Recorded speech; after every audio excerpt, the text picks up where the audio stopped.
Good morning, YouTube.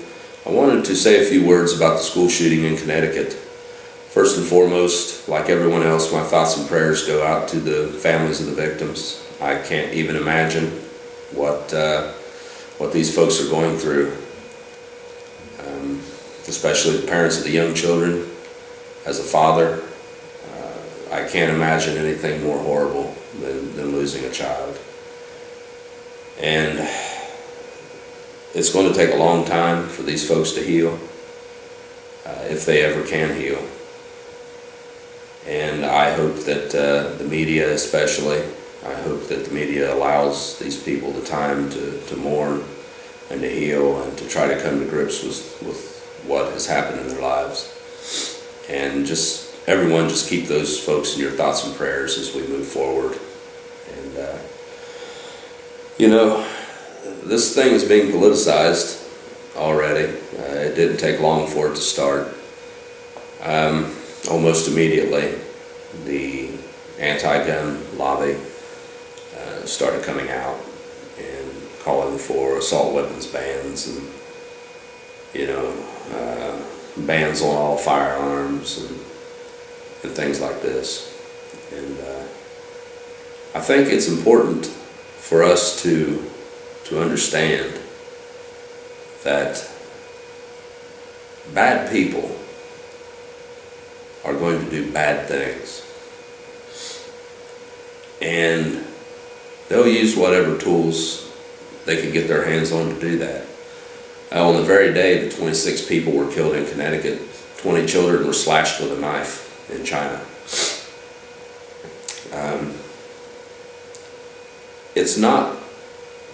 It's not the weapons that bad people choose to do bad things. It's the people themselves. And we have a crisis in this country. And I hear people refer to the quote gun culture, unquote, in our country. Well, we do have a gun culture. It's part of our national fabric.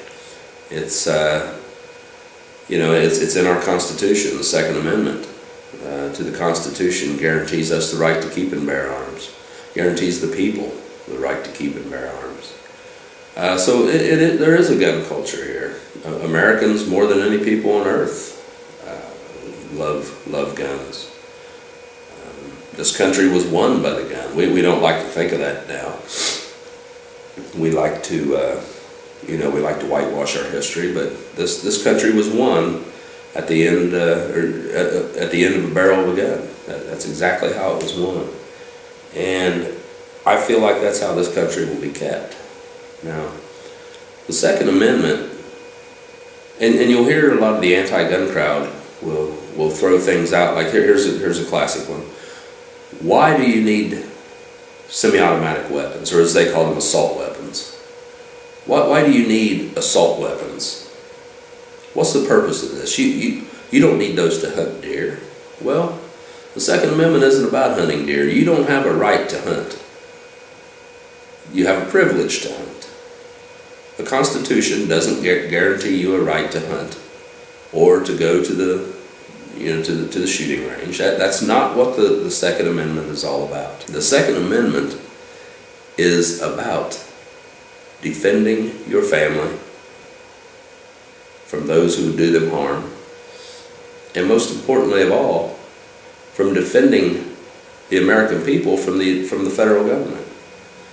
That's why it was written. Our founding fathers knew that the federal government at some point or another would grasp a hold of so much power that they would start to take the rights from the people.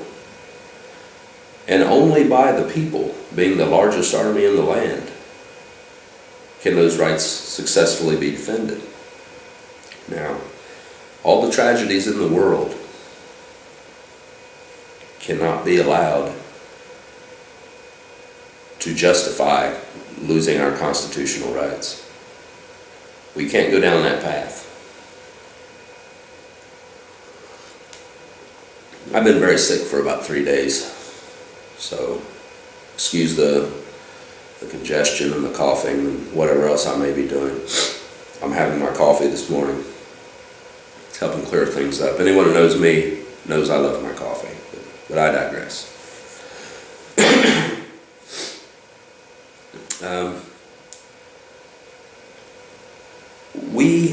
We have a crisis in this country, and it's not a crisis of guns. We have a mental health crisis in this country. Now, I tried to research this, and the facts on this are a little, I guess, they're kind of hard to figure out exactly. But at some point in our past, we opened up the mental institutions, the mental hospitals, the insane asylums, whatever you want to call them. It's 6 of one, half a dozen of another. Same thing, different names. We opened them up, and we put people who, because of their mental issues, shouldn't be walking amongst us on a daily basis, but we opened the hospitals up and put them right out on the streets. That's why our homeless problem got out of control in the early to mid 1980s. And like I said, I tried to research this, and I don't know exactly where it all started. Sometime after World War II, through the 50s, into the Johnson administration in the 60s, even with Richard Nixon, Jimmy Carter, Ronald Reagan, they all implemented policies that closed the hospitals and put these folks on the streets. And I can remember as a young boy growing up in a small town in southern Ohio that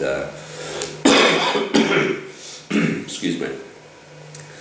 I remember a couple halfway houses opening up in this small town, and all at once we started seeing people walking down the street who, quite honestly, just looked like zombies. People medicated to the point where, they didn't swing their arms, they just kind of walked down the street mumbling to themselves. I can remember the adults in the community saying, what's going to happen when these people don't get their meds? Well, that's what's happening. We have people out on the streets, living in society that, quite frankly, are too dangerous to do that. And they're not on medications. I know people personally who suffer from various mental illnesses. And I know that some of them are not taking medication.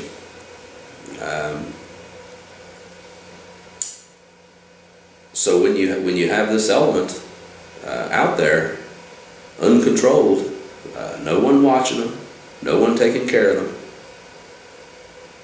you're going to have things like this happen. And I'm not necessarily blaming these folks that have these disorders. There are there are a lot of folks out there who have, for whatever reason, suffer from these mental disorders through things that have happened to them in their lives, or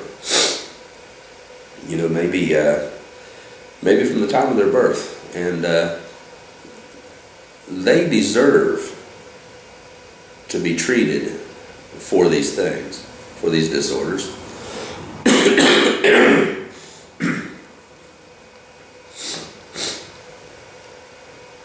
But we also deserve to be protected from it.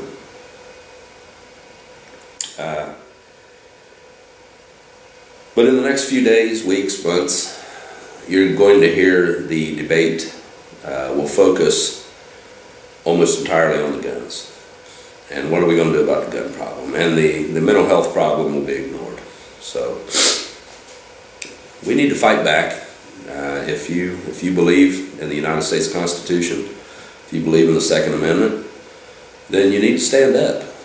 And what can we do? Well, first and foremost, contact your congressman, contact your senators, contact the White House, and tell them in uncertain terms, or in no uncertain terms, that you will not stand idly by and watch your rights taken from you. Write them, call them, email them. drive by their offices and walk in and talk to the staff. Make your voice heard. Call your state legislators, your governors. If you live in towns and cities that have anti-gun mayors and city councils who are always trying to enact these local ordinances, call them, write them, go to their offices and tell them you won't stand idly by while it happens. Use social media, Facebook, Twitter, Tumblr, whatever you use. Get the message out there. When you're in the coffee shops and the restaurants, and, the gas station, and the subject comes up, make sure that you stand up and let your voice be heard, and do it politely. Don't be rude about it. Don't be confrontational to the point where you're jumping up and down and turning red in the face and screaming. But don't back down either. If you're challenged, then stand up.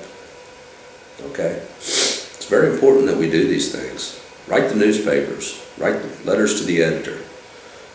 Call into the radio stations when they're having this discussion.